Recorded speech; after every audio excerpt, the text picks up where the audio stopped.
تلاقي كم عين مرفق كل تتصببي أرهو تبلو حتر فانتيس كان كل مفتحنا بيتكا جبيتكا تقاد على يزبلو قاس تايو فترتكاي مدرين سماين انت تلاقي كم عين مرفق كل تتصببي أرهو تبلو حتر فانتيس كان كل مفتحنا بيتكا جبيتكا تقاد على يزبلو قاس تايو فترتكاي سلام كبراتن كبرانن تخطاتلتي إريتريان ميديا نت أسمرا كميك أنيهم زحلفة 8 عامتات إرترا خم هاجر نخيتقوم بهاجرات معراب قبل علي أستفتصم عزيز سنبدن إكي تكباراتن قبل علي حزب إرتران زدهسس تحستوينا كاب زحلفة وحدات معلتات جميرنا نقرب لكم زلنا نزي تحستونازي ناب كل إرتراوي فتاوي إرتران قدساتن من تقباصح بوغنكم كمتي كل جزين نبلو نزي فيديو كترين كلكم لايكن شيرن كتقبروه توم سابسكرايب زي قبركم دما نزا چانلنا سابسكرايب كتقبروه بمبال نلابوكم سناي مكتتال أب علم زلع علم زخبرن حزبيو عدلو بعد موسان دما كبر مسل الله حزبي نمجزع زقرب زخونه مخنيات نصقن تسعرني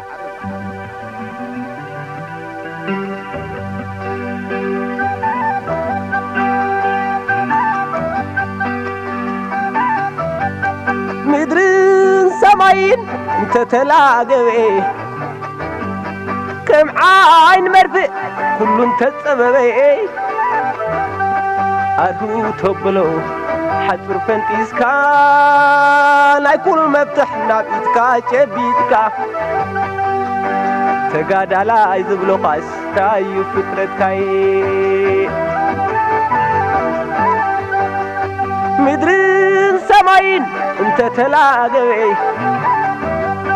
كم عين مرفق كل تتصببي أرهو تبلو حتر فانتيس كان كل مفتحنا بيتكا جبيتكا تقاد على يزبلو قاس تايو فترتكاي أبز حلف خفالات نايس تحستونا أب وان ورارات وياني أب شحين شاعتمي تنتسعين شمونتن عام تمرت أمريكا منغستي إثيوبيا أبز وانزي نأتقالالي سممع مقراض تتصابقوتات قربا يكونن بزبل مغنيات نيرتران إثيوبيان أب سممع مقراض متقعت عير مالت موراتوريوم كم زحت سرا بمقبار نسرعت وياني نايقزي عدل كم زفترتلو رئينا نيرناينا اتجاندا بحيل مدرن عيرن زاخلن تدالي مسبله دما نتسممع تحيسو بشدش تلكاتي تشحن شعاتمي تنتسعن تشعاتن حدش وتهدراو متقعتي مالت كالاي ورار كخفت أمريكا كتليا مبرهتي كم زولعت اللون تملكتنا نيرناينا أبتسعى بقزي حبرات منقستات أمريكا بوشت ويشتين إثيوبيانا دقفت مس حبرة أوروبا بمخان زت سلام مسلات كتسئلات تون نيرا نابنت أبتحل خلاق زبازحو ناي زت سلام مسرح ني أمريكان حبرة أفريكان أصالتي عمسكرم شحن تشعتمي تنتسعن تشعتن تكنيكاوي قطعتات تكنيكال أرنجمنت زتسميه زرزراون ناي مترشتان سند حزم قريبم نيروميم نت سند دما نصغنا كفوتا يكونن بمبال بملكع تقبلو وي تحسميم اقريبومو إرتران إثيوبيان دما بتزقرب قطعي كم زقيدا غليصن نت سند تقبلونو نوح كيصن حقن جاندا ويانه كال ورار نمكياد زقولو غزي خشمت انت زي كوينو نتسممع بملو امنت كم زي تقبلون نخالق زسفح متقعتي يدالو خمزلون إرترا كتجنزب كالت أبت أوانتي بريزيدنت إسياس أفورقي نتخونتات بزملكت نلعلو سبسلطان واشنطن بغلوص حبيروهم نيريوم نساتم بوغونم اتزبلو زول حق انت خوينو إثيوبيا زخف السعبينات كتسكم مخانا الرقاقيص أملو የግዳስ ከምቲ ጸኒሑ ዝተረአየ ብጭፍራ ወያነ እትምራሕ ዝነበረት ኢትዮጵያ ነቲ ስምምዕ ኣብ ዕጹው መድረኽ ኣብፂሓ ብ12 ግንቦት 2000 ዓመተ ምህረት ንሳልሳይ ግዝያ ኣብ ልዕሊ ኤርትራ መጠነ ሰፊሕ ወራር ምስ ፈነወት ምምሕዳር ኣሜሪካ ብጭቕ ክብል እውን ኣይተሰምዐን። ኣብቲ ናይ ኩናት እዋን ሕቡራት መንግስታት ኣሜሪካ ብቐጥታ ዝበዝሕ ግዜ ድማ ብናይ ቀረባ መሻርክቱ ማለት ሃገራት ኣውሮጳን ኣህጉራውያን ትካላት ፋይናንስን ኣቢላ ንጃንዳ ወያነ ገዚፍ ፊናንሳዊ ሓገዝ ኣበርኪታቱልያ። ካብኡ ሓሊፋ ኣሜሪካ ንወያነ እትህቦ ዝነበረት ወተሃደራዊ ስለያውን ሓበሬታን ደገፉን መንግስቲ ኤርትራ ይከታተሎን ይፈልጦን ነይሩ እዩ። ጠባይን ባህርን ኣሜሪካ ከምኡ ስለ ዝኾነ ኣብ ልዕሊ ኤርትራ ኣብ ግዜ ኩናት ዝጀመረ ናይ ኣሜሪካ ሰላሕታዊ ተጻብኦ ወራር ወያነ ሙሉእ ብምሉእ ተሓምሺሹ ኣስመራ ኣቲኻ መንግስቲ ኤርትራ ናይ ምግላፍ ዓቢ ውጥን ምስ በርዓነ ናብ ጉሁድ ተጻብኦን ናይ ንጽርጽሮት ስጉምትን እዩ ተሰጋጊሩ። ሽዑ ብተበተብ በብዓመቱ ኣሜሪካ ኣብ ልዕሊ ኤርትራ ድርዳር እገዳያ ከተዝንብ ጀሚራ። ንምዝኽኻር ዝኣክል መንግስቲ ኣሜሪካ ኣብ ዓመት 2001 ንውዕል ቬና 1961 ብዝጻረር መገዲ ኣብ ዋሽንግተን ዝምደቡ ዲፕሎማስኛታት ኤርትራ ካብ ቀረጽ ናጻ ዝገብር ዲፕሎማስያዊ መሰሎም ግሂስዎም። ከም ግቡእ መንግስቲ ኤርትራ እውን ተመሳሳሊ ግብረ መልሲ ክወስድ ነይርዎ እዩ። የግዳስ እቲ ቁስሊ ዝያዳ ኸይረክስ መንግስቲ ኤርትራ ዓቕሊ ብምግባር ነቲ ግብረ መልሲ ኣይመረጾን። ኣብዚ ሰዓበ ድማ ኤርትራ ኣብ ኪዳን ጸረ ሽበራ ድሕሪ ምጽምባራ ኣብ ሳልሳይ ወርሑ ማለት ኣብ ሰነ 2003 ዓመተ ምህረት ኣብቲ ኺዳን ንዝኣተዋ ሃገራት ቀርና ኣፍሪቃ ካብ ዝተሰልዐ ገንዘባዊ ሓገዝ ምእንቲ ኸይትረክብ መንግስቲ ኣሜሪካ ካብ መዝገብ ሰሪዙ ኣባልነታ ኣብ ልፍንቲ ወለንተኛታት ከም ዝውሰን ገይርዎ እዩ። ካልእ እውን ክንውስኽ ክቡራትን ክቡራንን ተኸታተልትና ንተዘክሮ ዝኣክል ኣብ ታሕሳስ 2003 ዓመተ ምህረት ናይ ሽዑ መራሒ ኣሜሪካ ዝነበረ ፕሬዚደንት ደብሊው ጆርጅ ቡሽ ኤርትራ 2 ዓመታት ኣብ ኣጎዋ ማለት ቁጠባዊ ምትሕጋዝ ኣፍሪቃን ኣሜሪካን ድሕሪ ምጽምባራ ኣባልነታ ከም ተሰረዘ ኣፍሊጡ። ቀጺሉ እውን ኣብቲ ዓመት እቲ ኣብ 2003 ናይ ኣሜሪካ ኮሚሽን ኣህጉራዊ ናጽነት ሃይማኖት ኣብ ዓመታዊ ጸብጻቡ ንመንግስቲ ኤርትራ ብምግሃስ ሃይማኖታዊ ናጽነት ኣብ ርእሲ ምኽሳሱ ኣብ ለካቲት 2004 ምምሕዳር ኣሜሪካ በዚ ጉዳይ እዚ ንኤርትራ ከም ፍልይቲ ኣስጋኢት ሃገር ጠቒሱ ኣብ ልዕሊኣ እገዳ ወተሃደራዊ ዕድጊ ክግበር ኣዚዙ። ካልእ እውን ኣሎ ክቡራትን ክቡራንን ተኸታተልትና ብ13 ሚያዝያ 2004 መኮንናት ውሽጣዊ ጸጥታ መንግስቲ ኣሜሪካ ኣብ ከተማ ዋሽንግተን ንዝርከብ ኮማዊ ማእከል ኤርትራውያን ብምውራር ጠበንጃ ኣቕኒዖም ካብ ሓደ ዲፕሎማስያዊ ወኪል ኤርትራ ገንዘብን ሰነዳትን ድሕሪ ምዝራፎም ኤርትራ እቲ ተግባር ውዕል ቬና ብምጥሓስ ዝተኻየደ ዓመፅ ምዃኑ ገሊጻ ብተደጋጋሚ ንብረት ናይ ኤምባሲኣ ክምለሰላ እኳ እንተሓተተት መንከማይ ኣብ ዓለም ዝሕይል ኣሎ ዝብል መንግስቲ ኣሜሪካ ግን ነቲ ሕቶ ኣይተቐበሎን። ብዘይካዚ ኣብ መስከረም 2004 መኮንናት ጸጥታ ኣሜሪካ ኣብ መዕርፎ ነፈርቲ ኒውዮርክ ካብ ሕጊ ወጻኢ ንሚኒስተር ጉዳያት ወጻኢ ኤርትራ ንብረቱ ኸፊቶም ፈቲሾሞ። ካብ 2003 ጀሚሩ ድማ ኣብ ዝተፈላለየ እዋን ኣብ ኣስመራ ዝርከብ ኤምባሲ ኣሜሪካ ብወግዓዊ ስራሕ ናብ ኣሜሪካ ክገሹ ዝግብኦም ብዙሓት ሓለፍቲ መንግስቲ ኤርትራ መእተዊ ቪዛ ብምኽልካል ወይ ደይመደይ ኢሉ ከም ዝደናጎ ምግባርን ዕንቅፋታት ምፍጣርን ስርሐ ኢሉ ተተሓሒዝዎም። ካብቶም ዝተኸልከሉ ላዕለዎት ሓለፍቲ መንግስትን ህግደፍን ጥራይ ዘይኮነ ኣብ ፌስቲቫል ማሕበረኮም ኤርትራውያን ኣብ ኣሜሪካ ንምስታፍ ዝነቐሉ ሙዚቀኛታት ከይተረፉ በዚ ስጉምቲ ናይ ምምሕዳር ኣሜሪካ ተኸልኪሎም እዮም። ካልእ ከይ ስጉምቲ እውን ሓደ ድሕሪ ሓደ ኣብ ነፍሲ ወከፍ ዓመት እዩ ቀጺሉ።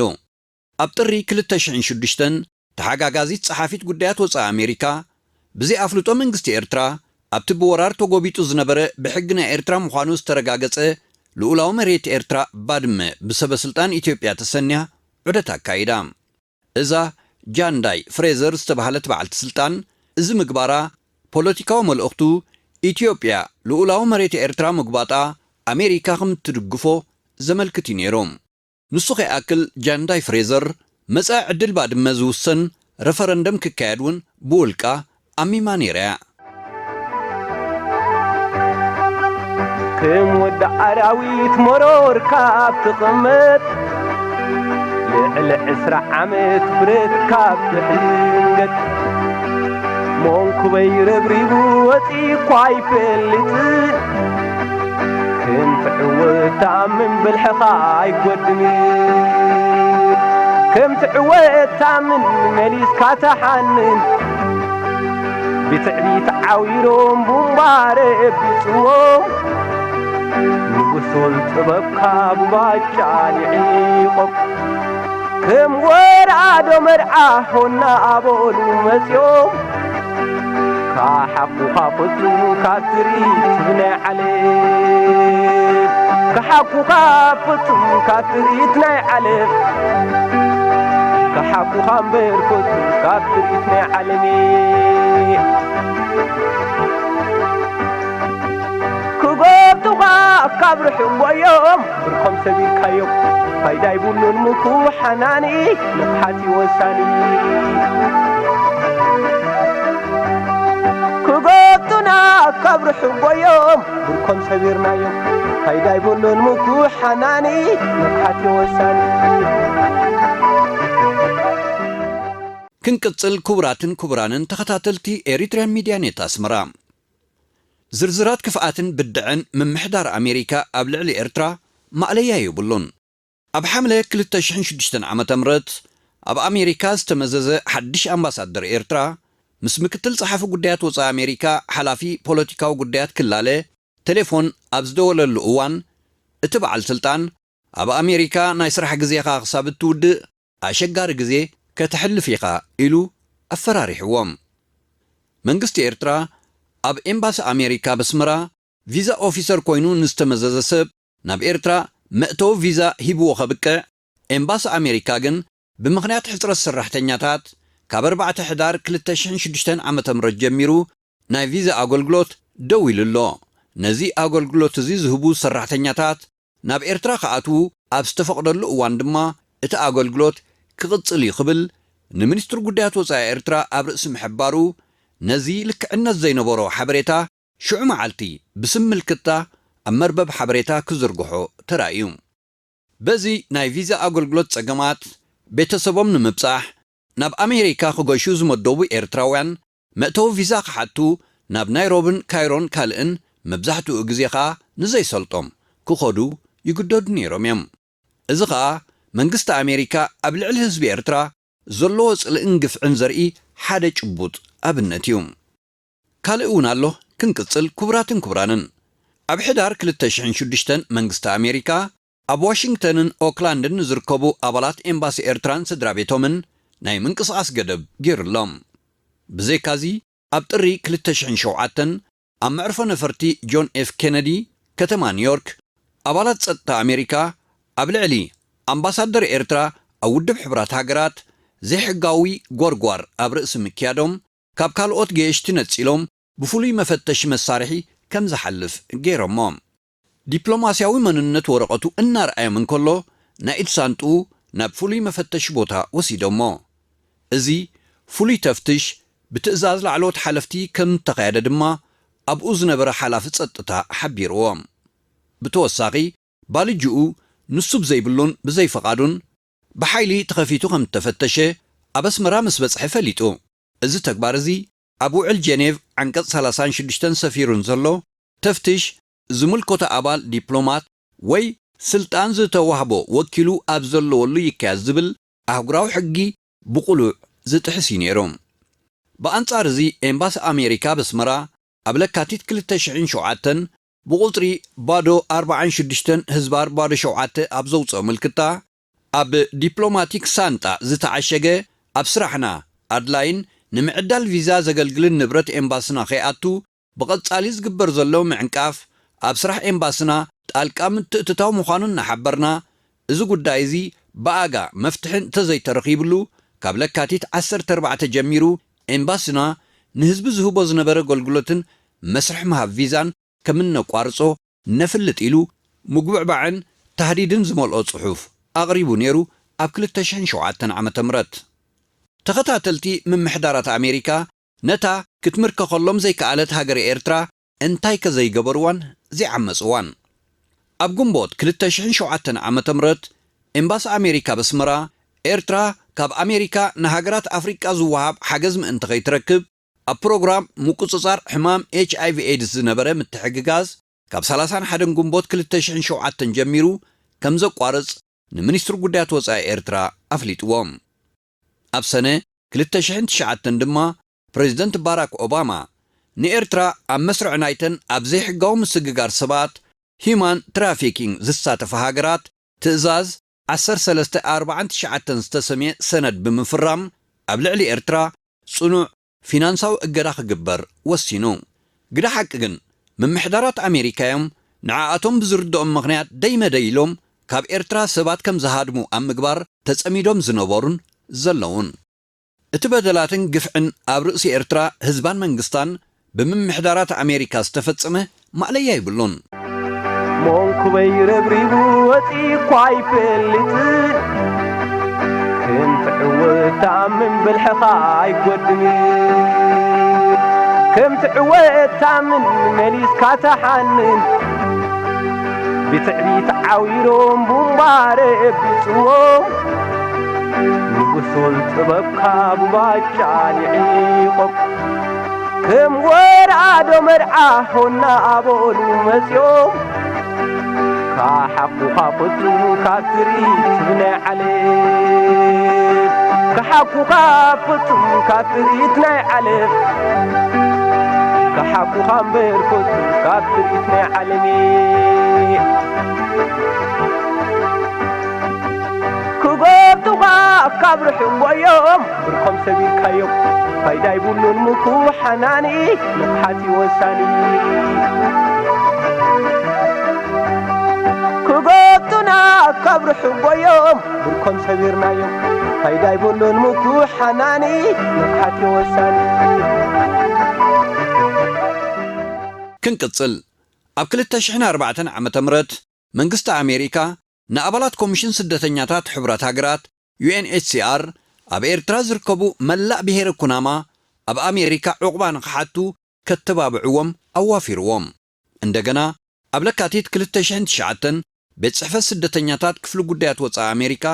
ካብ ሃገራዊ ኣገልግሎት ንዝሃድሙ መንእስያት ኤርትራ ን10,000 መንእስያት ኤርትራ ናይ ዕቑባ መሰል ከም ዝመደበ ብወግዒ ኣፍሊጡም። እቲ ዘገርም እዚ ተግባርን ውሳኔን እዚ ነቲ ኣሜሪካ ንዝኸድዑ ወተሃደራታ ብዝምልከት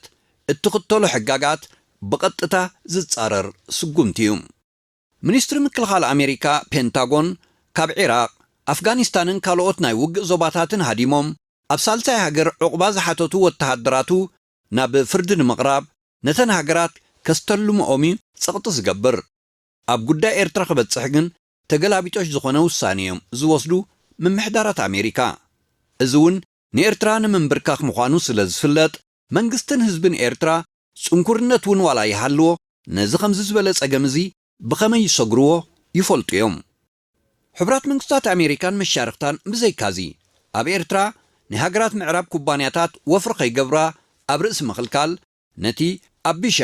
ብካናዳዊ ኩባንያ ተበጊሱ ዝነበረ ናይ ዕደና ፕሮጀክት ንምስትንኻል ኤርትራ ካብ ሃገራት ምዕራብ ልቓሕ ከም ዘይትረክብ ምግባርን ዝፍለጥ እዩ። ብሕብራት መንግስታት ኣሜሪካን መሻርክታን ዝዝወሩ ኣህጉራውያን ትካላት ፊናንስ እውን በዚ መምርሒ እዚ ከም ዝቕየዱ ተገይሩ እዩ። ማዕረ እዚ ኤርትራ ዝኾነ ሓገዝ ከም ዘይትረክብ ብምግባር ቁጠባዊ ዕብየት ኤርትራ ንምሕናቕን ሰብኣዊ ቅልውላው ንምፍጣርን ዝውሰድ ዝነበረ ስጉምቲ ከም UNHCR ዝኣመሰሉ ኣህጉራውያን ውድባት መጋበርያ ናይቲ ውዲት ብምዃን ኣብ ምትብባዕ ፍልሰት ዜጋታት ኤርትራ ልዑል ተራ ይጻወቱ ነይሮም እዮም። ተጣበቕቲ ሰብኣዊ መሰላቲና ዝብሉ ኣህጉራውያን ትካላት ከም ኣምነስቲ ኢንተርናሽናል፣ ሂማን ራይትስ ዎች፣ ባይቶ ሰብኣዊ መሰላት፣ ናይ ሃይማኖትን ፕረስን ተጣበቕቲና ዝብሉ ትካላት ወዘተ ድማ ነቲ ብሰንኪ ጉጉይ ፖሊሲ ኣሜሪካን ሰዓብታን ዘጋጥም ዝነበረ ጸገማት ብምምዝማዝ ምስሊ ኤርትራ ንምድዋን ንዓመታት ብዘይ ምቁራጽ ዝቐጸለ ናይ ምሲጣን ዘመተታት ከካይዱ ምጽንሖም እውን ዝፍለጥ እዩ። ክሳብ ሕጂ እውን እዚ ኣብ ልዕሊ ልኡላዊት ሃገረ ኤርትራን ህዝባን መንግስታን መሪሕነታን ዝካየድ ጸለመን ናይ ምሲጣን ተግባራትን እውን ክሳብ ሕጂ ፍጹም ኣይቋረጸን። ከምቲ ንዕዘቦ ዘለና መልክዕ ጥራሕ እዩ ዝቐያይር። ቅድም ምስ ሃይማኖት፣ ዲሞክራሲ፣ ውግእ ወዘተ እናበልካ ሓሶት ጠቐነ ጸለመን ምሲጣንን ዝነበረ ክኸውን እንከሎ ሕጂ ድማ ምስ ኩናት ናይ ትግራይ ብምትሕሓዝ እቲ ጸለመ ምሲጣንን ምጥቃንን ንህዝቢ ኤርትራ መንግስታን መሪሕነታን ይቕጽል እዩ ዘሎ ኩሉ ጸለመታት ግን መሰረት ዘይብሉን ንሃገረ ኤርትራን መንግስታን በቲልካ በቲ ንምንብርካኽ እዩ እንተ ኤርትራ ግን ኣብ ትሕቲ ፈጣሪኣ ህዝባን መንግስታን ሒዛ ፍጹም ኣይትምርከኽን እያ እኳ ደኣ ንኣሜሪካን መሻርክታን ሸርሕታቶምን ብምብዳህን ብምምካትን ንማሕለኻታቶም ትበታትኾ እያ ዘላ ዓወት ንህዝብን መንግስትን ኤርትራን መሪሕነቱን ዘለዓለማዊ ዝኽሪ ነቶም ንተንኰላት ሃገራት ምዕራብን መግዛእትን ብምቕዳድ ሃገረ ኤርትራ ክውን ዝገበሩን ልኡላውነታ ዘውሓሱን ሰማዕታትና ይኹን ዓወት ንህዝቢ ኤርትራ ዓወት ንሓፋሽ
كبراتن كبرانن تخطاتلتي إريتريان ميديا نت أسمرا نلومي زدالنا لكم تحستو أبزي تفتصيمولو كم تقول لجزير نبلو تحستونا ناب كل إرتراوم انتخبات أحب وجنكم سابسكرايب شيرن لايكن بمقبار متحب باركم كعبي نلابو ببزلنا السلام وصلناي عوتنا حفاش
عولما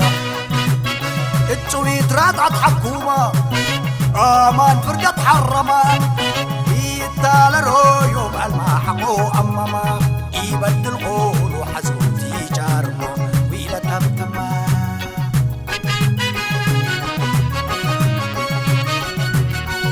حياة برور وبحر يتفقع برأي عولما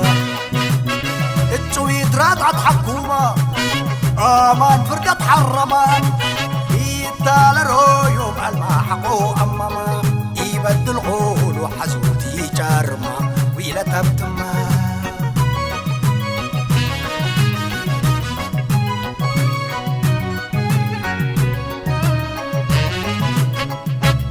أم عزنا دوب فنكل أعباي قبطها قاين مدر بيلا وبعستر لبحر اندول الواين واتكو ديبو وعبجوم لفارسوتات قطاين وحقوب الكوم ودود جزاير ولا قضاين سكاب عبيد عولما وما حداس دبتاين عنوبات مدير دمروم برسانو كلاين إيقا بيهم هسوي حز وحزوت حدود باين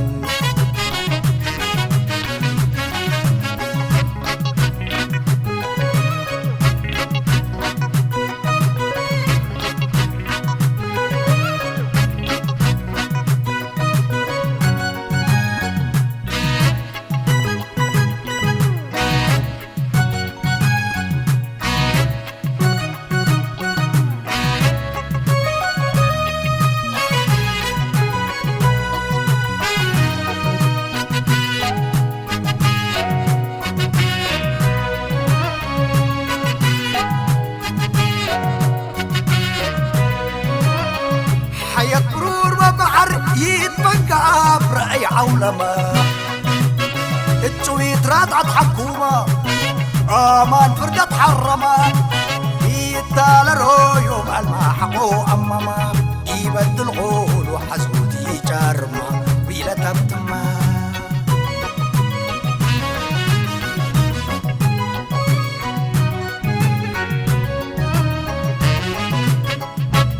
صيرايت أخيار ومطير لبحر عبا سمينا قبيلة كما منطايا الأبوعة وتسرقينا ليريم والعولماء الزمن يكون تلمينا حدد هلا وبرغ وزلم هلا دقينا إين الصبر قرادي دوبي تحليت وينا أكلنا مربكالو تحرف تهرم إلينا فتاي إقل غرد وأباي قدم قدنا نتحدينا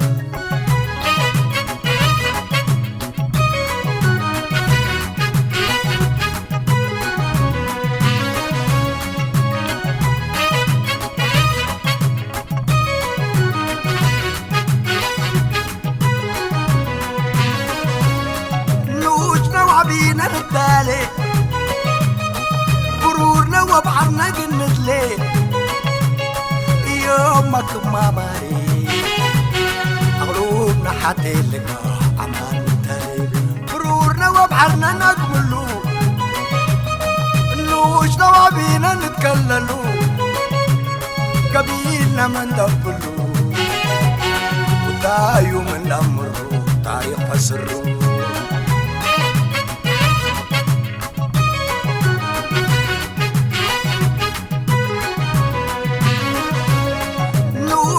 بينا ردالي برورنا وبحرنا قنت ليه يومك ما ماري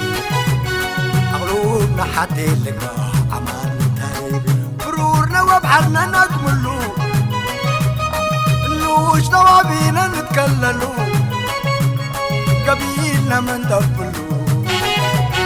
ودايو من أمرو تاريخ فسرو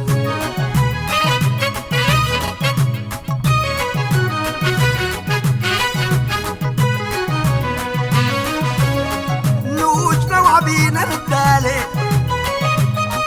برورنا وبحرنا قنت ليه يومك ما ماري قلوبنا حتى لقى عمان نتالي برورنا وبحرنا نقملو نوشنا وبينا نتكللو قبيلنا من دبلو ودايو من أمرو تاريخ فسرو